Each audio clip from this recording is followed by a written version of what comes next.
parente próximo, será feito o acréscimo do respectivo agnome. Gente, para não demorar, primeiro, o Código de Santa Catarina fala um pouquinho diferente. O Código de Santa Catarina fala um pouquinho diferente do Código do Provimento 63. Então, 73, perdão. O que o Código de Santa Catarina fala? Que se tiver o agnome, quando muda o prenome, o agnome tem que cair. Márcia Fidelis Lima, filha. Se eu vou mudar para Márcio, não vai ser filho. Por quê? Porque o filha disse que a minha mãe se chama Márcia Fidelis Lima. Se eu colocar Márcio Fidelis Lima filho, eu vou estar dizendo que o meu pai se chama Márcio Fidelis Lima e essa não é uma realidade. Meu nome era idêntico ao da minha mãe. Então, o que vai acontecer? Vai cair o agnome. Eu vou me chamar Márcio Fidelis Lima, sem agnome. Tá? O de Santa Catarina previu isso em consonância com o 73 do CNJ. Porém, o 73 foi além e disse que o contrário também se aplica. Hoje eu me chamo Márcia Fidelis Lima, amanhã eu vou mudar meu prenome para Márcio, e aí Márcio Fidelis Lima é o meu pai. Eu não tinha agnome, mas eu escolhi um prenome que fez com que o meu nome completo ficasse idêntico ao nome do meu pai. Aí eu sou obrigada a acrescer o agnome. Eu vou escolher entre filho e júnior. Tranquilo? E sempre ao final, tá? Não podemos demorar muito, mas cuidado. O de Santa Catarina se restringe à retirada. O segundo também é um tipo de agnome. E aí o que acontece? Só que o provimento 73 vai além e fala que eu tenho que incluir quando passa a ser idêntico o nome, tá bem? Então, a nossa assertiva aqui é verdadeira, porque está perguntando de acordo com o 73 e não com o Código de Santa Catarina. Muito cuidado com isso. Gente, parentalidade socioafetiva, nós falamos que nós temos obrigação de não distinguir filho pela origem da filiação. Nós temos, via de regra, de forma muito mais ampla, 3 possibilidades de filiação, que é o que é mais usado hoje em dia, que é o que mais está em voga. A filiação consanguínea, a filiação adotiva e a filiação socioafetiva. Filiação adotiva, nós sabemos que é aquela filiação onde há a decisão prévia de perfiliar. Eu quero ser mãe, eu vou fazer o procedimento para que eu seja mãe.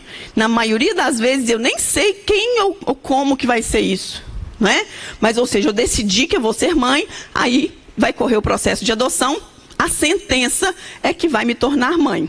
E o efeito disso, que é diferente da socioafetividade, por exemplo, é que, nesse caso, rompe o vínculo com a família biológica. Tá? Ou seja, a decisão de perfiliar ela é prévia. Em relação à socioafetiva, nós temos... vamos fazer rapidinho um paralelo com união estável e casamento, e socioafetiva e consanguínea. A consanguinidade e adoção, perdão. A adoção, houve a decisão prévia, a partir da sentença, nós temos a filiação. O casamento tem a decisão prévia, a partir da celebração, nós temos o estado civil de casados, não é isso? Então, em relação à socioafetividade, vamos pensar na união estável. Eu tenho a construção da posse do estado de filho, ou seja, de uma relação socioafetiva durante um tempo que é indefinido, qualquer tempo. Né? Não existe uma régua única para medir todos os tempos. Depende da realidade. Então, tem um tempo de construção de uma relação de afeto, e existindo a constituição desse vínculo, que nós chamamos de posse de estado de filho, está constituída ali a relação de filiação. Tá, ok? Então, é igual à união estável.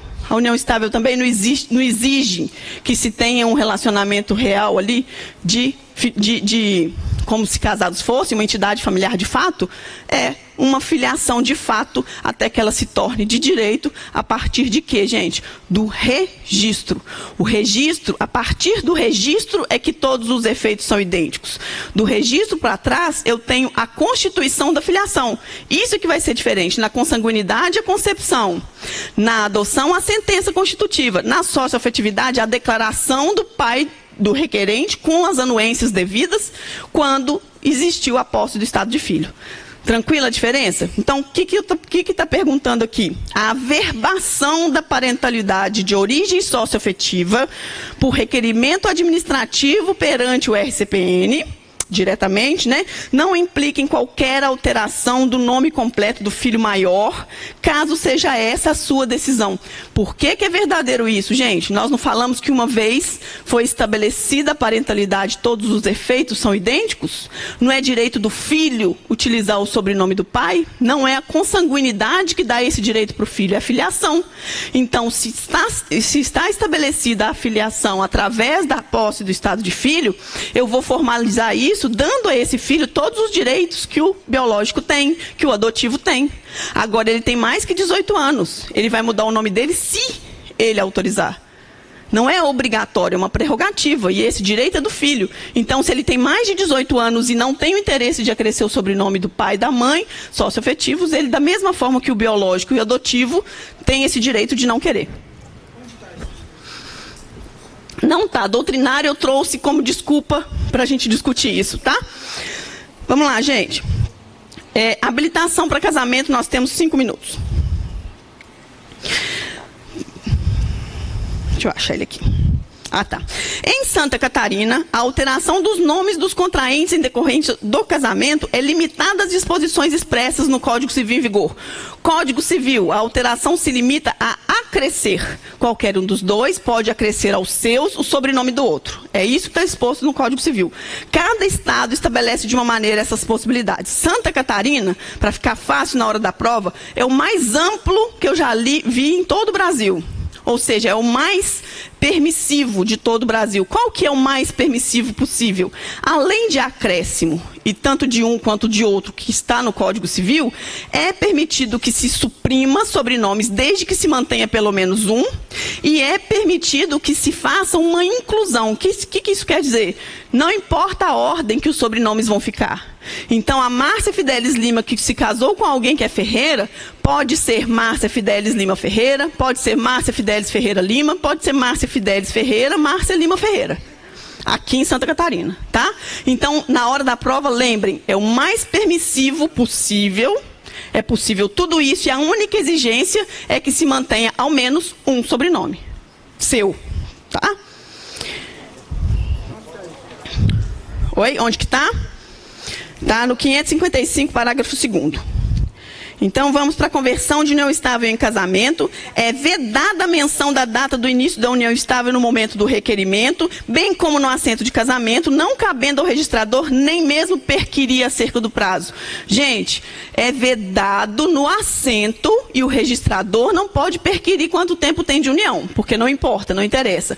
Porém, no requerimento, é possível, é dispensado falar a data. Quando é dispensado falar a data, significa que se eles falarem e quiserem que mencione, é possível, tá? Então, nós temos aí, olha, o 565 fala que no requerimento é dispensável, significa que não é proibido. E o 567, parágrafo 3º, fala que não poderá ser mencionado no assento. Tá bom? Aí, agora, nós vamos para um mais importante aqui, que é o da emancipação.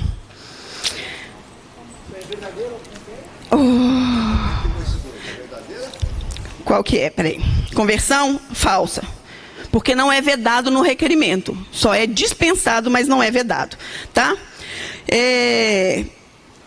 A 13 é muito tranquila. No óbito, gente, tem uma disposição tanto na lei de registros e é idêntico no Código de Normas de Santa Catarina, que antes de fazer o registro de óbito, eu preciso saber se, sendo uma criança com menos de 1 ano, se essa criança já tem registro de nascimento. Porque se não tiver, eu tenho que fazer os dois. O de nascimento e o de óbito. E aí não importa onde que teria que ser feito esse nascimento. Se é em outro estado, etc. Ou seja, puxa a competência, a atribuição para quem está fazendo o óbito. Faz os dois. O nascimento primeiro e depois o óbito. Tranquilo?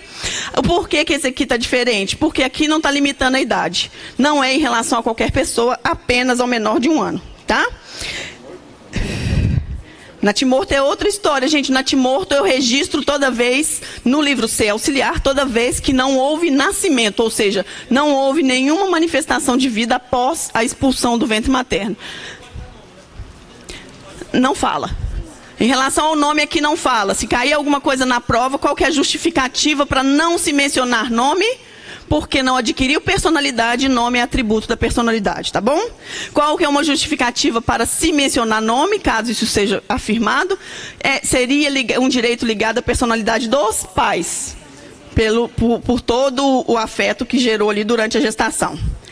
Juro que a emancipação é o último. Como disposição de vontade vinculada ao exercício do poder familiar, a emancipação por escritura pública em Santa Catarina não poderá ser lavrada sem o consentimento expresso de um dos pais. Filiação registral, ou seja, pais. Quando eu estou falando em pais, eu estou falando em filiação registral para o exercício do poder familiar.